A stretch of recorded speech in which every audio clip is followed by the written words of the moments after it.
이 시간 찬송가 336장 같이 찬양하시겠습니다. 찬송가 336장 여러 해 동안 주 떠나 같이 찬양하시겠습니다.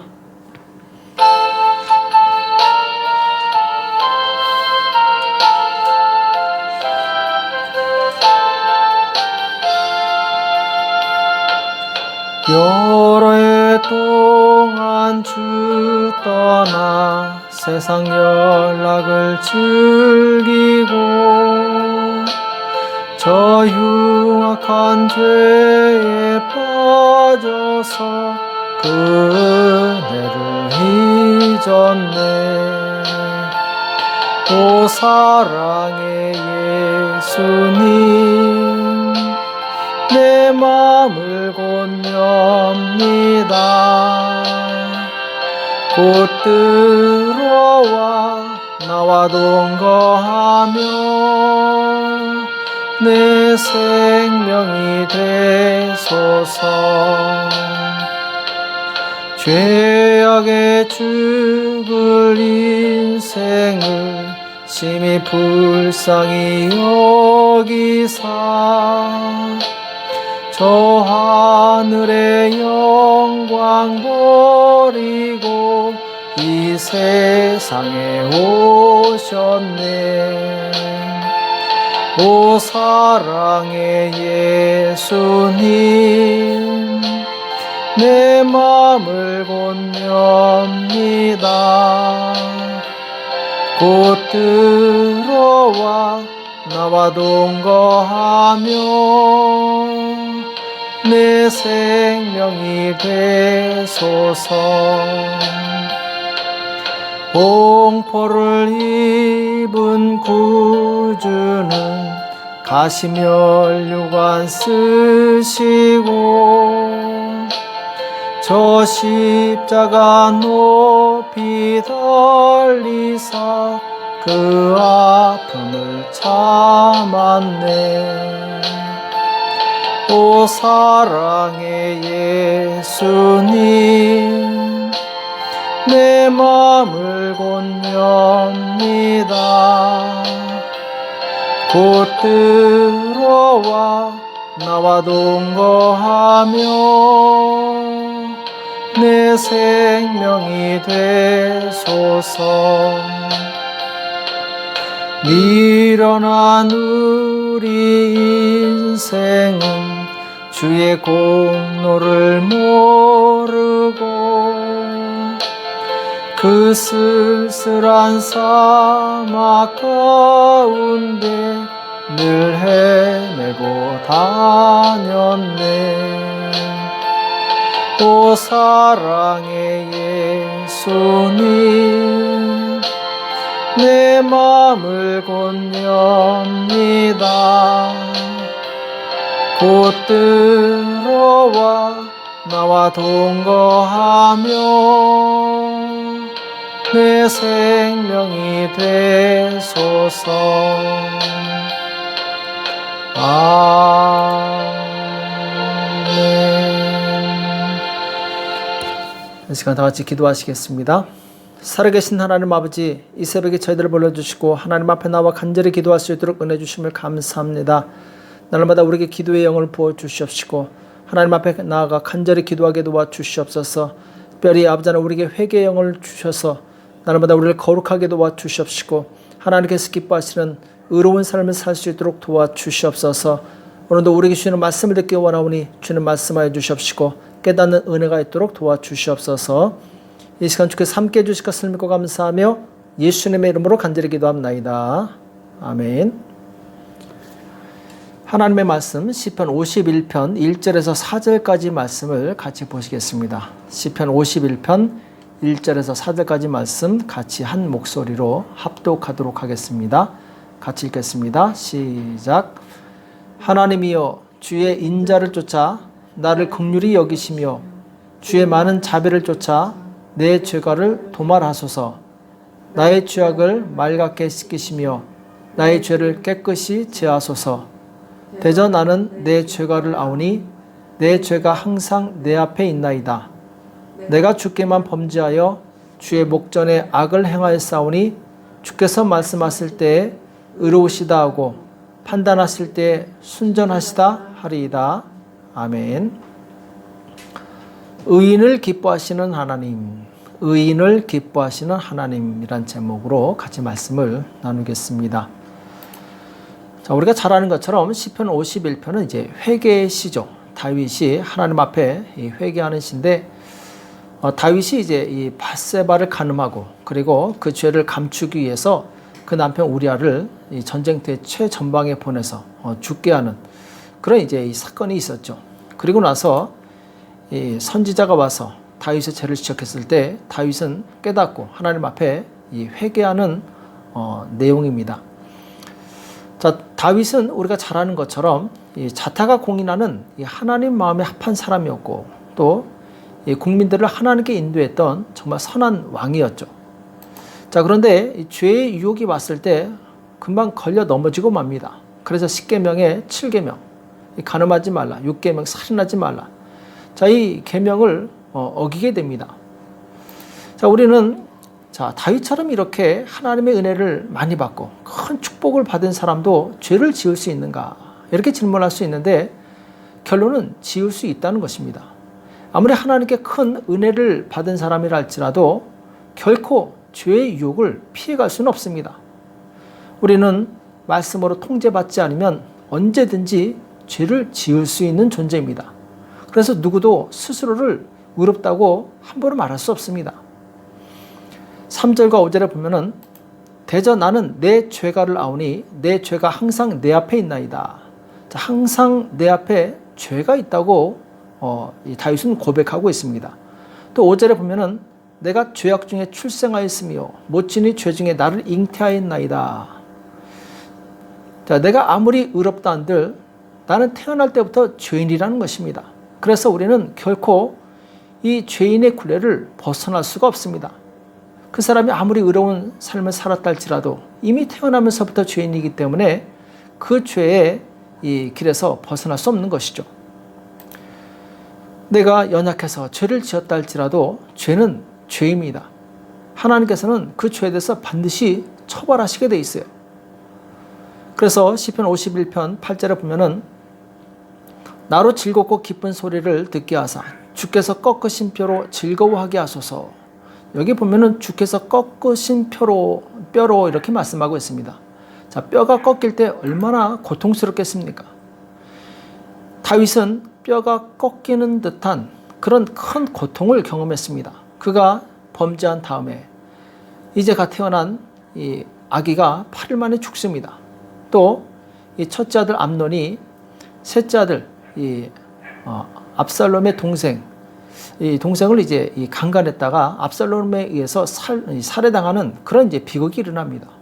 또 나중에 압살롬이 반란을 일으켜서 다윗을 쫓아내고 백주에 다윗의 부인들과 동침하는 그런 아주 끔찍한 일들이 이 가정에서 일어나게 되죠. 자, 이 모든 것들이 뼈가 꺾이는 듯한 다윗에게 아주 심각한 고통이었다는 거죠. 다윗이 아무리 하나님 앞에 의롭게 살았다 할지라도 그 죄에 대한 대가는 톡톡히 받았던 것입니다. 그나마 그가 회개했기 때문에 목숨만은 건질 수 있었던 것이죠. 자, 이처럼 하나님께서는 죄에 대해서는 그냥 넘어가시지 않습니다. 반드시 그 대가를 치르게 하십니다. 또 우리가 죄를 지었을 때 가장 두려워야 될 것이 있습니다. 다윗은 그것이 무엇인지 알고 있었어요. 그것은 바로 하나님의 성령께서 떠나는 것이었습니다. 하나님의 인자가 떠나는 것이었죠. 그래서 11절에 보면은 나를 주 앞에서 쫓아내지 마시며 주의 성신을 내게서 거두지 마소서. 다윗이 가장 두려워했던 것은 육체적인 고난보다 바로 영적으로 하나님께서 자신을 쫓아내고 하나님의 성령께서 자기를 떠나는 것이었습니다. 신약에 오신 성령님은 성도 안에 내주하셔서 영원히 떠나지 않습니다. 그러나 구약에 오셨던 성령님은 그 사람이 죄를 짓게 되면 떠나시게 됩니다. 사울 왕에게 임하셨던 성령께서 그가 죄를 짓자 떠나시게 됩니다. 또 삼손에게 임하셨던 그 성령께서 그가 죄를 짓자 떠나는 내용이 나옵니다. 이처럼 구약에 성령님은 오셨다가 다시 떠나갈 수 있었어요. 자, 다윗은 그것을 가장 두려워했던 것입니다. 하나님의 임재가 없는 것, 이것처럼 큰 고통은 없는 것이죠.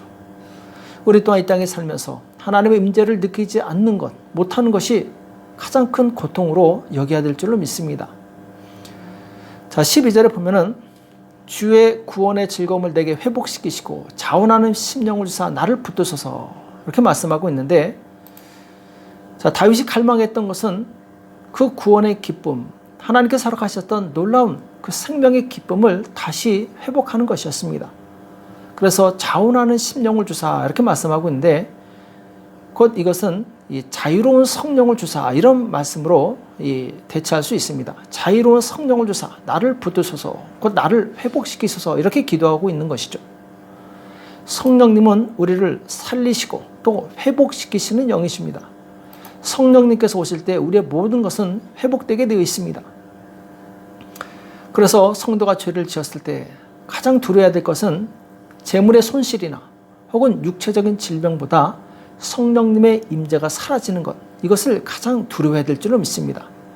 왜냐하면 성령님은 죄가 있는 곳에 역사하실 수 없기 때문에 그렇습니다. 자, 우리가 죄를 회개할 때 그럼 어떤 자세를 가져야 되느냐? 자, 1절에 보면은 1절에 4절에 보면은 하나님이여 주의 인재를 쫓아 나를 긍휼히 여기시며 주의 많은 자비를 쫓아 내 죄가를 도말하소서. 자, 하나님의 사랑으로 인해서 내 죄가 깨끗이 씻음 받기를 원하는 그런 기도를 하고 있습니다. 2절에 보면은 나의 죄악을 맑게 씻기시며 나의 죄를 깨끗이 제하소서. 자기 안에 있는 어떤 죄도 남기지 않고 깨끗이 씻음 받기를 원한다고 시인은 고백하고 있습니다. 우리 안에 어떤 것은 회개하고 어떤 것은 남겨두고 이래서는 안 됩니다. 우리 안에 있는 모든 죄가 다 깨끗이 씻음을 받아야 됩니다. 내가 주께만 범죄하여 주의 목전에 악을 행하였사오니 주께서 말씀하실 때 의로우시다고 판단하실 때 순전하시다 하리이다. 여기 보면은 내가 주께만 범죄하여, 자, 지금 다윗은 분명히 사람에게 범죄한 것입니다. 그럼에도 불구하고 주께만 범죄했다. 이 말씀은 내가 사람에게 죄를 지었을지라도 그것은 궁극적으로 하나님께 죄를 지은 것이라는 것이죠. 그래서 우리는 먼저 하나님께 용서를 구해야 됩니다. 그리고 그 사람에게 용서를 구해야 되겠죠. 그리고 이 죄를 고백할 때 우리는 이 형식적인 말로만의 회개가 아니라 중심으로 죄를 미워하고 그리고 죄로 인해서 애통하는 마음을 가지고 회개를 해야 됩니다. 그래서 17절에 보면은 하나님이 구하시는 재산은 상한 심령이라 하나님이여 상하고 통회하는 마음을 주께서 멸시치 아니하시리이다. 자, 여기 보면은 상한 심령을 하나님께서 구하신다. 그리고 상하고 통회하는 마음을 주께서 멸시치 않으신다. 이렇게 말씀하고 있습니다. 자, 다윗이 이 밧세바를 범하고 우리아를 죽게 했을 때 그가 잘못하고 있다는 것을 알았을까요? 몰랐을까요? 당연히 알고 있었습니다. 그러나 선지자가 와서 직접 그의 죄를 지적했을 때 그제서야 다윗은 통회하면서 진실로 회개하기 시작합니다. 많은 사람들이 죄를 지으면은 그것이 죄라는 것을 알고 있습니다. 그러나 그것이 하나님 앞에 얼마나 더럽고 악한 것인가, 이것을 깨닫지 못하기 때문에 이 마음을 찢고 회개하지 않습니다. 진실한 회개도 하나님께서 회개의 영을 부어주실 때 이루어질 수 있습니다. 그래서 우리가 죄를 지을 때 그 죄가 죄됨을 알았을 때 회개가 나오지 않는다면, 진실한 회개가 나오지 않는다면 하나님께 기도해야 될 줄로 믿습니다. 하나님, 이 죄가 얼마나 심각한 것이며 나에게 얼마나 치명적인 가를 깨닫게 해주십시오. 나에게 회개의 영을 부어주십시오. 그래서 회개의 영이 임할 때 우리 마음에 찔림을 받고 비로소 진정한 회개를 할 수 있게 되는 것입니다. 그래서 우리는 회개할 때 그냥 입술로만 건성으로 형식적으로 하는 것이 아니라 하나님의 성령으로 충만해서 하나님께 주시는 그 감동으로 통회하는 마음으로 기도해야 될 줄로 믿습니다.